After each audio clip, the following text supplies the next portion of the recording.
Stone Paxton Music and Life, welcome to my channel. For all those that are not subscribed to my channel, make sure you hit subscribe, make sure you hit like, and also make sure you hit that bell to get the notifications for all my latest videos. Stone Paxton Music and Life, you guys, and I'm back. And why AngieStone mentioned my name, you guys. This time I had to hook my mic up because I wanted to bring out some of this paperwork and different stuff that we have, because I wanted to make sure that when I have certain conversations with you, I wanted to make sure that I can hit certain points right on the money and I'm not making any mistakes, you know, because everything I've been saying up to this point has literally been off the top of my head, because this part has been experience, right? This has been based on me dealing with Angie. So my memory is very good, but I wanted to just make sure that I didn't leave anything out. So I wanted to go backwards. But before I get started with this, I wanted to say the minions and the trolls that leave comments, and for the most, everybody's been absolutely super respectful to the legacy of Angie and her family, and to Stoney and her family. I have to correct it because that's what we would call each other. But everybody's been very respectful to the legacy of Stoney and her family. So I thank you for those that are coming in respectful, leaving respectful comments. Somebody made a statement and they said to me, and bear with me, you guys, I'm going to make this video as short as I can. I'm going to try to make these videos short so I can give you more of the parts instead of giving you a whole bunch of long videos, because I can talk. So I'm going to try to make this as short as possible and then give you the next one as fast as possible. So I wanted to start by saying that, you know, when people say things like, I saw a comment and somebody said, why would Angie have you help her? So I want to say to that person this.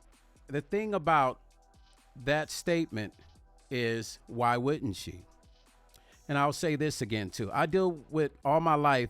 I built up this dynamic of making sure that I put myself in the right positions with the right people. I never wanted to be the kind of artist where I would be chasing, per se, a dream, but I wanted to be more on the executive side and the producing and writing side and the business side, because I knew if I'm on the business side, I would stay in the business. Do you understand what I'm saying? I knew if I am in control of my business, I will always be in this business. So I didn't focus so much on my artist side. Even though I'm an artist, I focus more on the business side. Now, what's my point in saying what I just said? My point is, for those of you that say, and that might think, because that might be people that actually think, man, why would she go to this guy? What would be her point in going to this guy? We're going to get into a few things, because I want to talk about the things about the accident. I just want to slowly bring you into that, because I have some things that you guys are going to find very interesting concerning that whole accident situation. But I wanted to get back to this management thing, because people keep asking me a million questions about it. So I had to go deeper into that. But once again, before I got started, I want to address just that statement, because there might be a lot of people thinking the same thing that person's thinking. So I'm going to say this. What is the most important thing besides money in life? When you're trying to be somebody in the world, what is the most important thing besides money? And I'll give you a second to think about that. I'm only going to give you a second to think about that, because it's not a hard question that I'm asking you. What is the most important thing in life besides money? In any sector of business, or that you're trying to build, or you're trying to have a career, what is the most important thing? And if you haven't figured that out, I'm just going to tell you. So the most important thing in life besides money is relationships. Relationships. Because relationships have their value equivalent to money. Because with a relationship, you can make millions of dollars. With no relationships, you can actually be broke. And if you look at the fundamental elements of life when it comes to success, what every person has in common with a successful career or life it's going to be relationships. So those of you that might think in your mind, and it's very few, because everybody's been very, very loving and caring to the passing of Angie, and they've been leaving very respectful comments on my videos for the family and to me. So for the most, everybody's been very respectful, but you're going to get that small percentage of people who say some of the craziest stuff. So I'll say to you, what is the dynamic of your relationship, and what has your relationship yielded you in success? So that way you don't need to ask me that question again, because I have built some of the most powerful relationships in the music industry.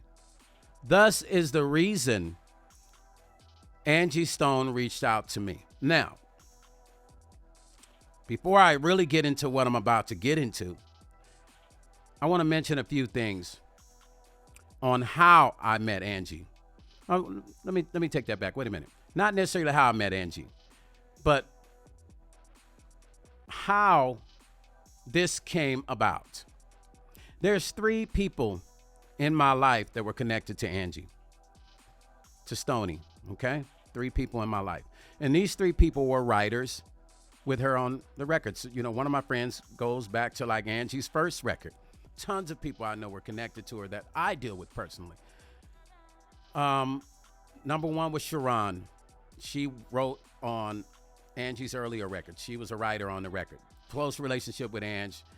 Her and Angie were dope writers together on different projects and albums and just all kinds of different stuff. Sharon is still in the entertainment business. You know, she kind of walked away because she just didn't like how the industry was. You know, you can always go over. She has a podcast called Street Talk, and I'll let her explain that to you, why she walked away from the music industry. And it seems like she made a great decision, right?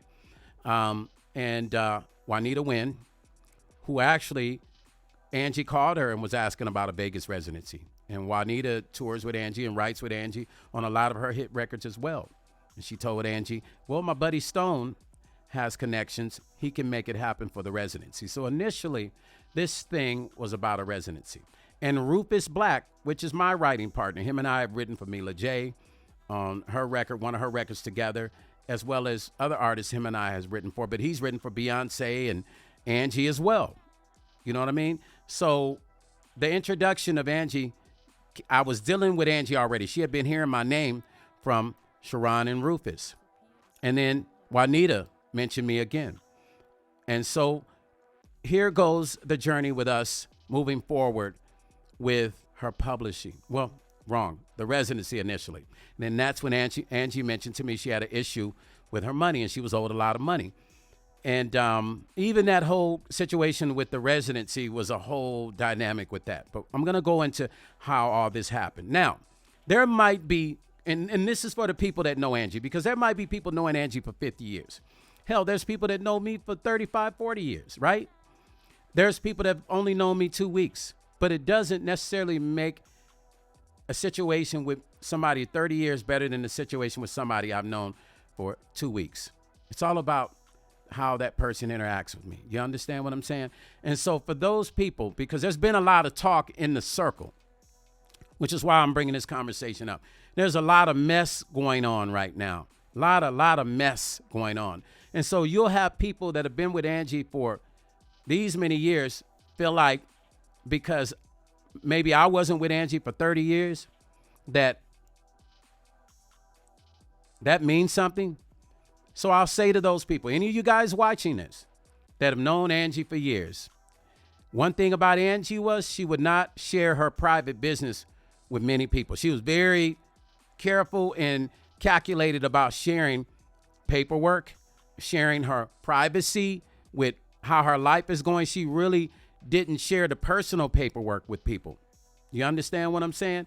She didn't share that. Stoney did not share that with people, right? So those people it's hilarious because I got a call about something that I had to address. And I said, well, who cares?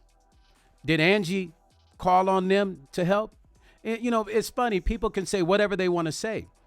Angie didn't call these people to help them. You understand what I'm saying? Angie didn't put and trust that in people's hands to go and correct it. So when Angie talked to me and asked me and said, I need your help, okay? I said, absolutely, Stoney, what we need to do. And she explained it to me. I said, first thoughts were, let me get my big brother on board, right? I got my big brother, Vassal Benford, and I'm going to post a picture.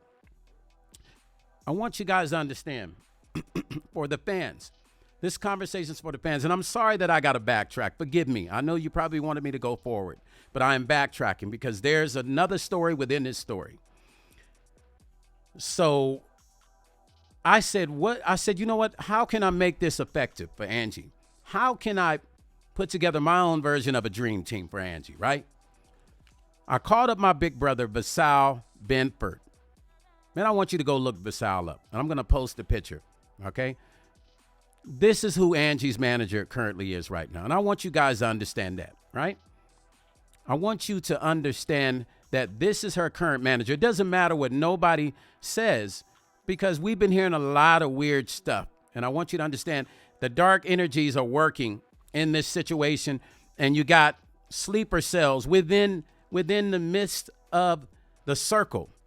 You have people within the midst of the circle that are being very negative about our contributions to helping our legend, you guys.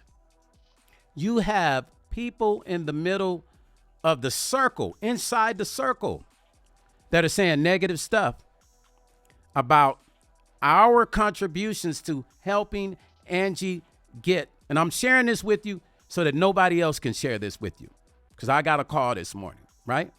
Now, I'm not speaking to certain people now. Like, I stopped answering my phone because I feel like certain people are bringing certain negativity that I don't want to see or hear.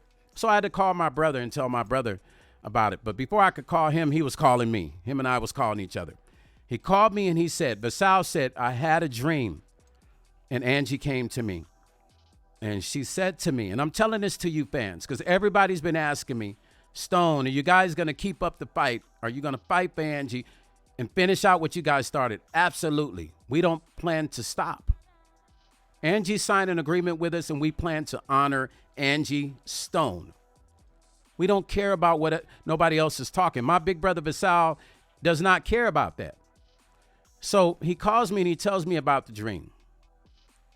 And he says Angie came to him and she was talking to him. And he said he's been having these dreams back to back. Now, I didn't share with him. I've been having dreams also. So I said, big brother, I said, that's crazy you saying that to me because I've also been having these dreams. And I told him about my dreams. And he said, yeah, I've been having these dreams. Which was confirmation to everything that the fans, you guys have been saying about Angie. Are we still going to move forward? Please, Stone, can you guys please continue to help? Absolutely. We're not walking away from this. We're not walking away from the family at all. We plan to move forward and continue based on Angie signing that agreement. Angie is managed by Vassal Benford, the TBC group. Once again, the picture I just showed you a minute ago, that's Vassal. I'll show it again so you'll know who he is. So you won't have to guess and think who he is. When Angie called me, I called Vassal. I told him that Angie was on dialysis and she was dealing with health issues.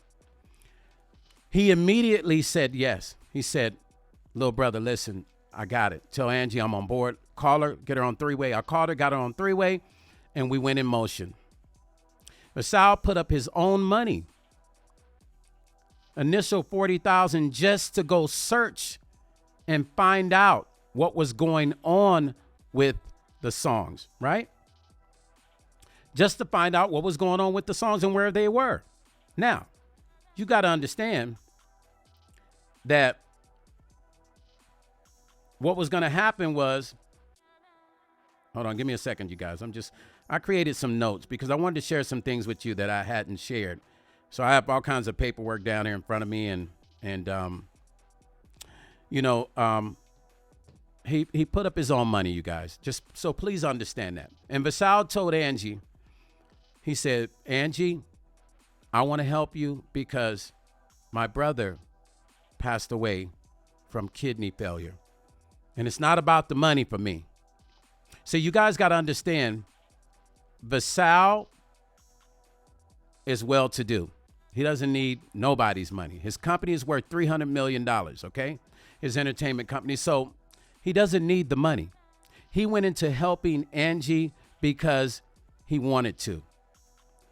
The TBC group, Vassal got everything together, stay stone, get the paperwork, find out what we need, and we went in motion. It was never about a dime from Stoney. It was about the love of her legacy and who she was.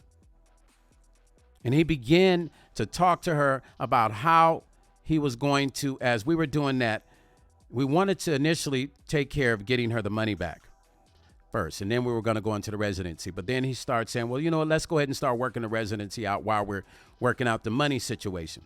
Once again, that phone call I was telling you about when I was talking about said person and all that, well, that was my big brother Vassal. He cornered this guy on the phone. He cornered him on the phone, and the conversation got heated. That was Vassal. I was on the phone as well. And Vassal let him know that Angie said the money was taken. Now, I'm going to shorten it so I don't have to tell that whole story again, okay? By the end of that conversation, you know, Vassal, he tried to raise his voice at Vassal when he said, I don't have to tell y'all shit. I don't have to give you shit. I don't do this phone thing, he said. I don't do this conversation over the phone thing. You guys need to show me paperwork that you represent her. Then we went on into explaining to him how we had already sent him that, okay? Let's fast forward again. You know the details because I said it on the last video. You know, we made a call to Angie. That day when Vassal called me, we had a meeting. We talked. And then the next day, I didn't hear from Vassal. Then he called me, I think the day after that.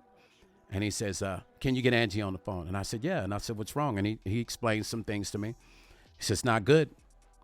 And I called Angie. I called Stoney.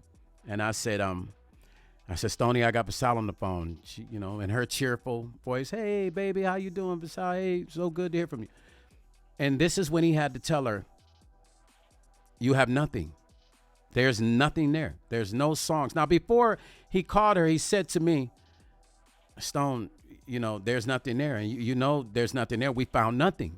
Am I missing something? And I said, big brother, we're going to have to talk to her and see what's going on. Because we just could not figure out why there was no publishing.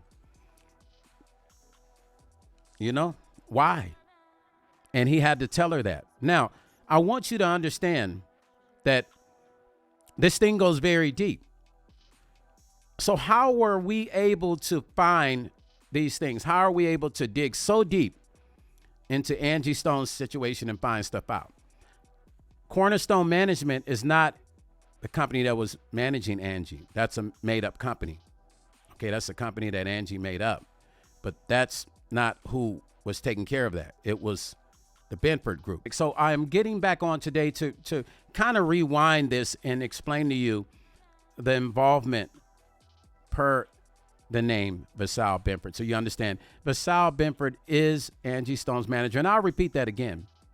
He is AngieStone's management. Listen, like I said, once again, I don't do receipts. I don't say receipts. I don't do any of that. But inside of this folder, which I can't show you, are Angie's contracts. It's in here somewhere in the back. I can't show you that for reasons I'm sure you already know why. But Vassal is the manager. TBC Group is the company. I work for my brother Vassal. I brought Angie to my brother because I knew that he could help. And you got to understand, my brother represents some of the biggest artists in the music industry. Some of them are even bigger than Angie. And that's respectfully said. And I'm only saying that to make you understand, because there's a dynamic that's happening right now where there are people within the circle that are trying to figure out how to stop us from even moving forward. They're actually saying that, okay, shoot, we don't need y'all help. So the funny part is there's one person that's doing that.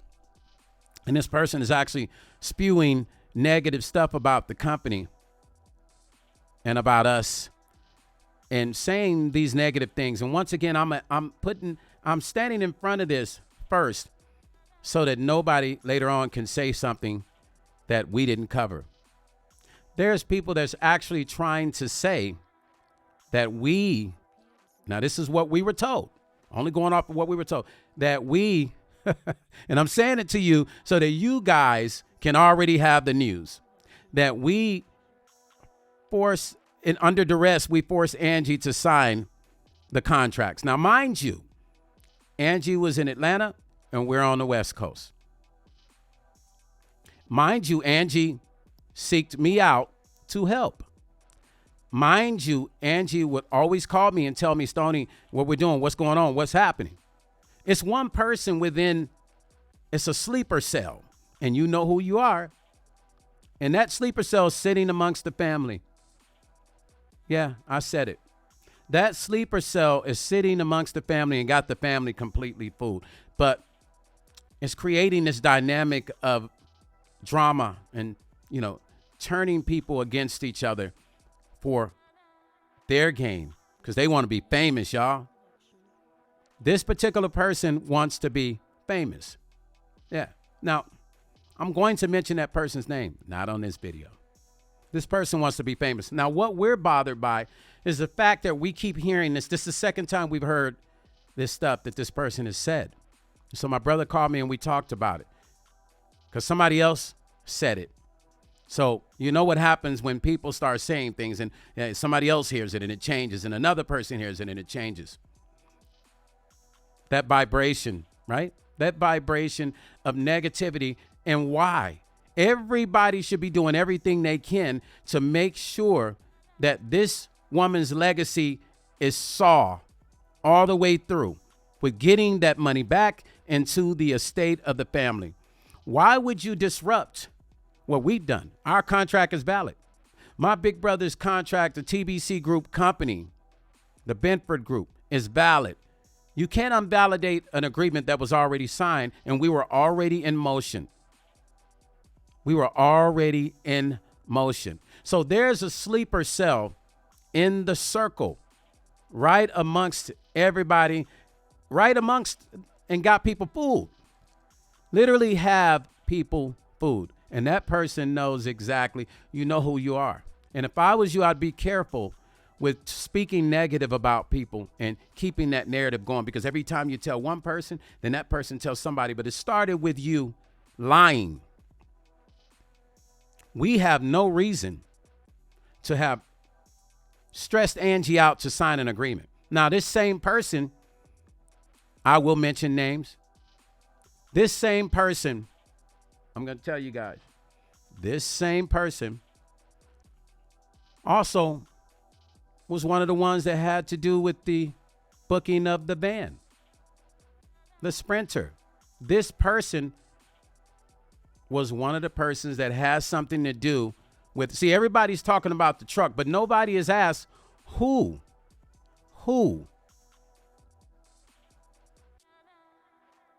booked that van? Who got the van? Who got the Sprinter van? I don't hear nobody asking that question. I know there's an argument between two people. No, you did it. No, I did it. No, you did it. No, I know you did it. No, you're the one that booked it. No, you're the one that booked it.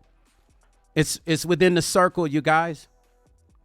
Somebody in the circle were the ones that booked that Sprinter van. But let me go. I'm going to share on the next video.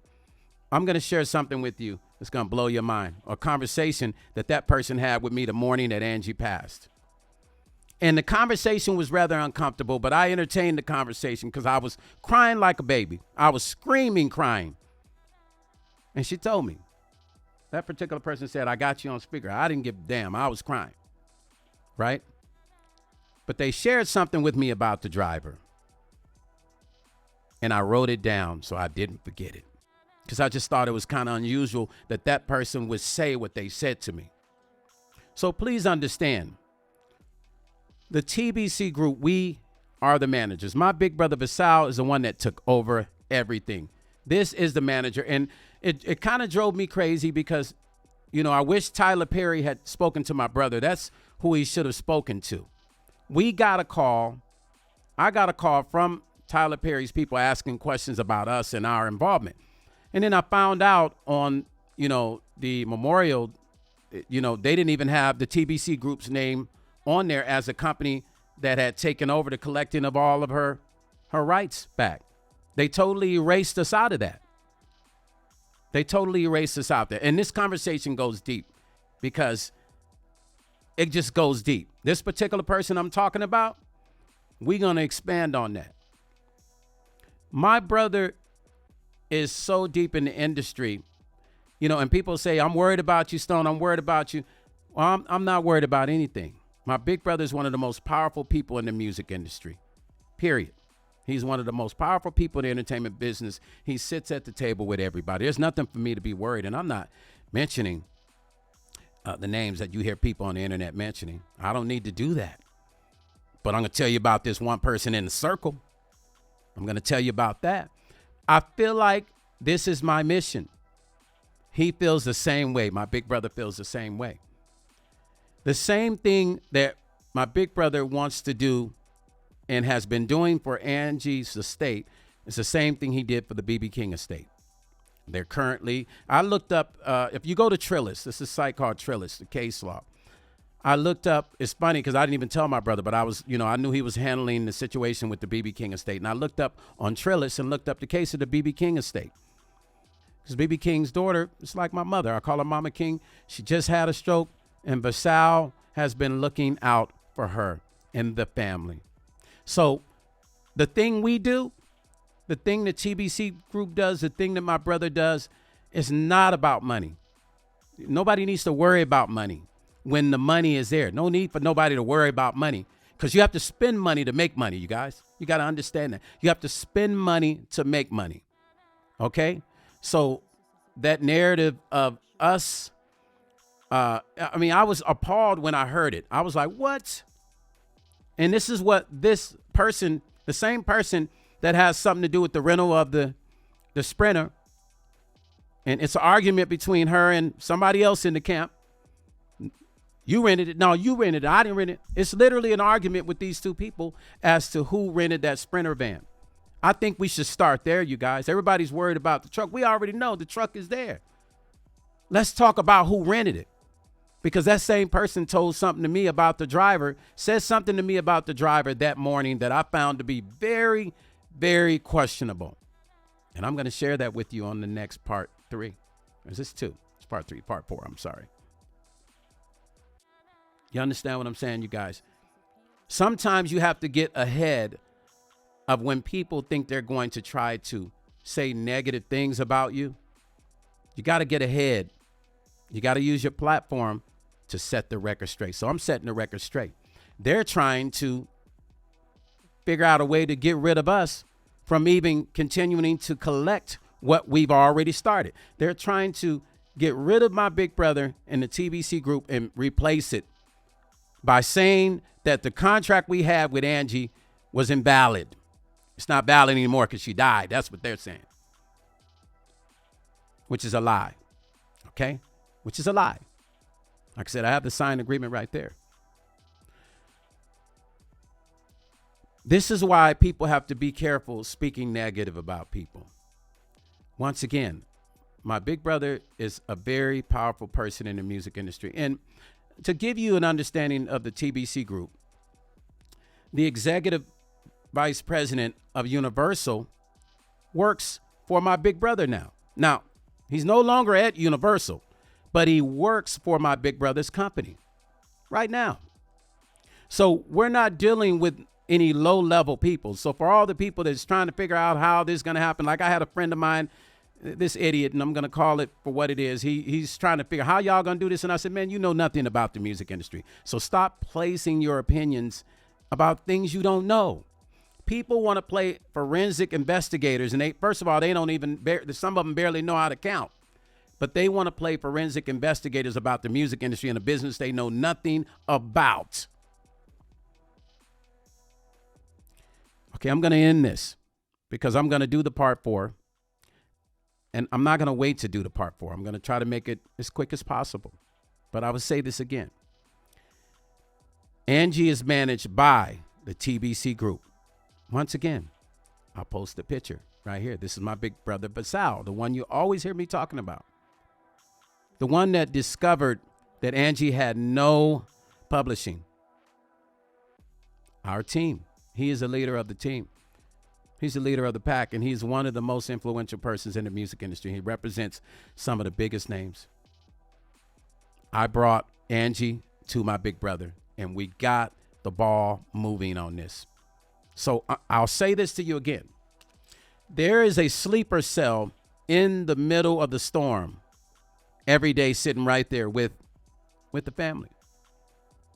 And it's up to the family to figure out that this person is really not a good person. And I don't care what nobody says. This girl can cry. She can say she's not. She pretends like she's in the music industry. She's not. She pretends like she knows about the music industry. She doesn't. She doesn't have any music industry relationships. She doesn't. But she wants to speak negative about people who have long relationships in this business. You don't do that. You can't be a part of a team and you say you want to help, but yet at the same time, you are being a negative insertion in that system, because negativity only breeds negativity. And if you're in the heads of the kids, even though they're adults, but you know, their mom is gone. So if they feel like if they halfway believe you, there you go. If they halfway believe the stuff you're saying, really what they need to do is look into your history. See how long you've been in the music industry.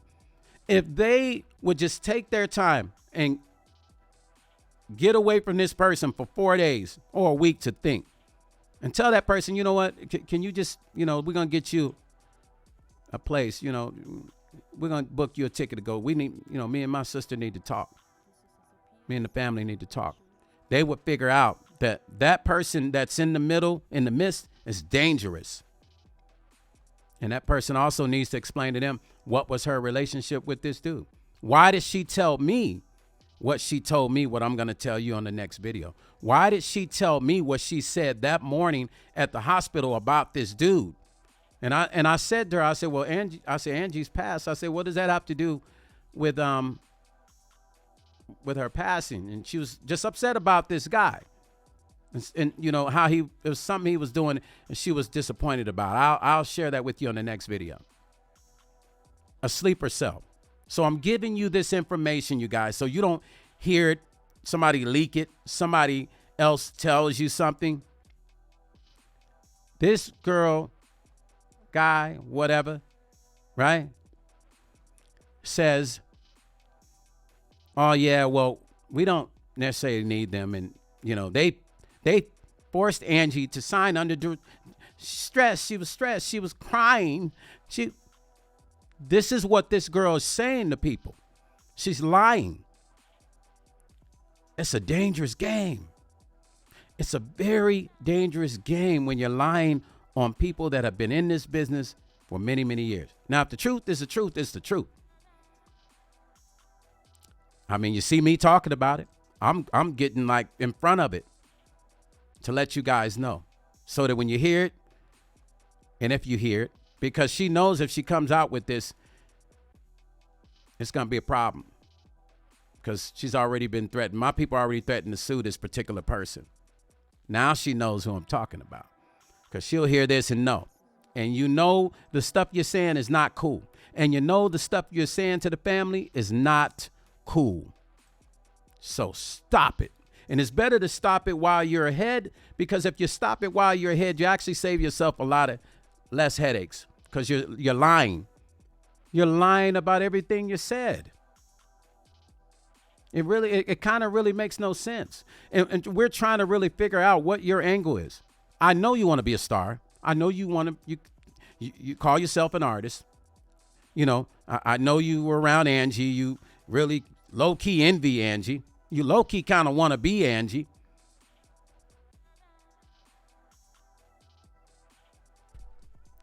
And you haven't even been around Angie that long. You haven't even been around her that long.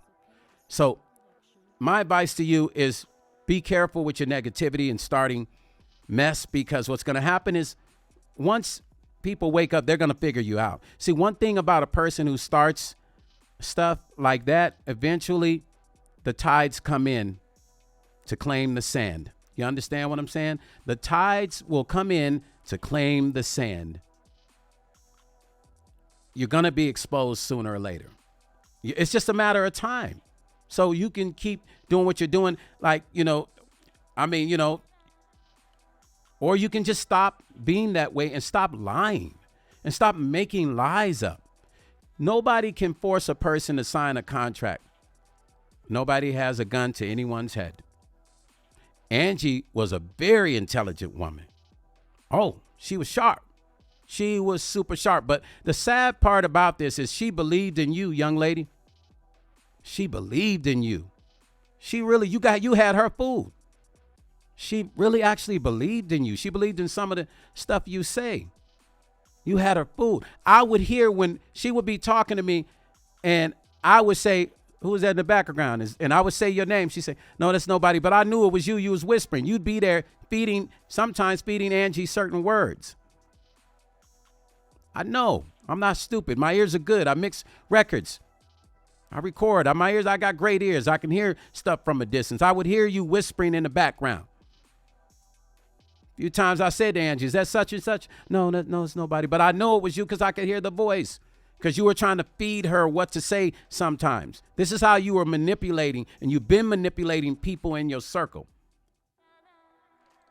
Got to stop it. It might have worked in wherever else you was living at. But in the music industry, this stuff gets exposed, and it gets exposed very fast. I know you want to be in the game. This is not the way to do it. I know you want to be an artist. This is not the way to do it. There's a right way to do it. You don't have to do all this. You don't have to want somebody else's life. You don't have to you're not one of her kids. You're not her daughter. You're not related. None of that shit. So you can stop all that. Now, that's all I have to say. Now, I'm going to say this again. AngieStone is managed by Vassal Benford. I will post a picture once again.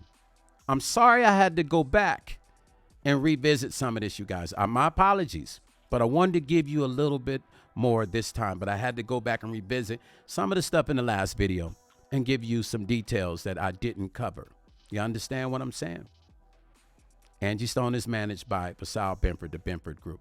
That's the company I work for. That's my big brother. He has been in the entertainment industry for years. Well respected, you guys. $300 million company. And all he wanted to do was to help Angie. And we will continue the fight. We're going to do whatever we can. But I wanted to share with you guys that there's sleeper cells within the circle that's trying to figure out how to get us out and void the contract that Angie signed with us. They're literally talking. Now, they haven't said it to us, because when we actually talk to them, it's always backwards conversation. You know, the people that lie, stuff is said, So I only went off of what the son said, and he didn't. He said, no, Stone. But that particular person is in their ear, and she's a messy one, y'all. Oh, she's a messy one. And when I say she's a messy one, y'all, she is super messy. The worst part about being messy is when you have an intelligent person that's messy, because they're so calculated with every move they make. Listen, y'all. Listen, I'm not going to make this video too long. I said, hopefully I didn't. Looks like I did. I'm going to catch you on the next video, man. I'll try to make these short. This is crazy. It's hard for me to make them short because once I talk, I'm talking. This is why AngieStone mentioned my name, you guys. Part 4 coming. And we're going to get into this messy person. And we're going to talk about some other things. I really don't know what I'm going to talk about because there's so much to talk about. But we're going to talk about something. Stone Paxton, Music and Life, you guys. I wanted to give you more clarity in my vocals, so I hooked up my mic this time. Thank you for all those that have given just positive love in the memory of Angie. We're going to keep that fight alive for Angie. You guys heard it from me. It's a mess in the storm. There is a virus in the middle of the family nucleus, and it's not good. So you guys heard it from me. If you hear any negative news about us, you know that it's made up, because there is no reason for us to force Angie to sign a contract. It sounds insane. And she was crying, and I mean, here we are again with the movie theatrics, right? It sounds like a movie, right? We forced Angie to sign a contract when she's in Atlanta and we're here, and we forced her. She was crying. Angie was not crying. Angie called me and said, "Where's the contract? Where's the paperwork, Stoney?" I said, "Oh, we're gonna be getting it over to you." Not one tear. Like I said, none. Angie was on top of her game. She wanted to know things. But this particular girl, man, she must be good, man. Because she had Angie believing her bullshit. And she actually has the family believing it too. She's made herself a family member now, y'all. I ain't making this up. But she needs to stop the negativity. You can't do that dynamic. You will destroy yourself, and you'll destroy those people that you think that you're telling them you love them, but you really don't. You're being selfless. It's all about you. You want to be a superstar. You want to be around the money. You want to be around the house. Tell me otherwise and show me otherwise. Other than that, it's bullshit. Anyway, Stone Paxton Music and Life, part 4 coming, you guys. I'm sorry for the long videos. I apologize. I'll try to make it shorter. Peace, and I'm out.